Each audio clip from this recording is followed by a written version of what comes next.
ఇవాళ మనము ఈ పేషెంట్ గురించి మాట్లాడుకుందాం. ఫస్ట్ 6 months బ్యాక్ వచ్చాడు నా దగ్గరికి. వచ్చినప్పుడు తల తిరుగుతుంది అన్నాడు. చూస్తే బీపీ ఉంది, టెస్ట్లో క్రియాటినిన్ 3 ఉంది. అల్ట్రాసౌండ్ చేసినాం, కిడ్నీ సైజ్ బాగానే ఉంది అని చెప్పి రీనల్ బయాప్సీ చేస్తే కిడ్నీలో కొంచెం ప్రాబ్లం ఉంది, మందులు వాడు అని మొత్తం అడ్వైస్ చేసి పంపించాము. సో కానీ లాస్ట్ ఫాలో అప్ మనకి 6 months తర్వాత ఇప్పుడు వచ్చాడు.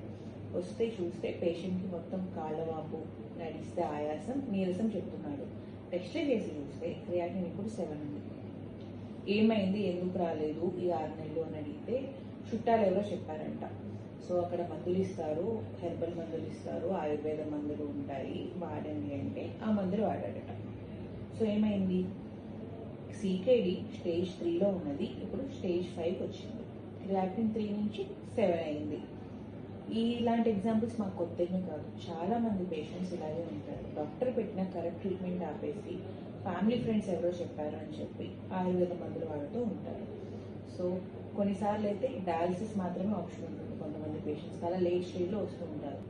ముందే చెప్తున్నాను, నేనేమో ఆయుర్వేదిక్ మెడిసిన్స్కి అగేన్స్ట్ కాదు, కానీ ప్రాపర్ మానిటరింగ్ లేకుండా, మధ్యలో టెస్ట్లు ఏమీ చేయించుకోకుండా, అలాగే కంటిన్యూస్గా సెల్ఫ్ యూజ్ చేసి కిడ్నీస్ని పాడు చేసుకోవద్దని చెప్తున్నాను అంతే. సో ఈ మందు వల్ల ప్రాబ్లం ఏంటి అంటే వీటిల్లో హెవీ మెటల్స్ ఉండే అవకాశం ఉంటుంది. ఎగ్జాంపుల్స్ ఆర్సెనిక్, మెర్క్యూరీ, లెడ్, ఇవి కిడ్నీస్ని డ్యామేజ్ చేసే ప్రమాదం ఉంది. అండ్ వీటిలో చాలా మందులకి స్టాండర్డ్ డోసింగ్ ఏమీ ఉండదు. సో ఎంత డోస్ వాడాలి, ఎంత డ్యూరేషన్ వాడాలి అని లేకుండా కంటిన్యూస్గా వాడడం వల్ల కిడ్నీస్ ఫెయిల్ అయ్యే అవకాశం ఉంటుంది. ఈ పౌడర్స్, సిరప్స్లో ఇవి బాడీలో ఎలా రియాక్ట్ అవుతాయి, సైడ్ ఎఫెక్ట్స్ ఏంటి అనేది కూడా చాలా మంది ప్రాపర్గా తెలియదు. ముఖ్యంగా బీపీ, షుగర్, కిడ్నీ పేషెంట్స్ ఉన్న వాళ్ళు డాక్టర్ అడ్వైస్ లేకుండా ఇలాంటి మందులు అస్సలు వాడకూడదు.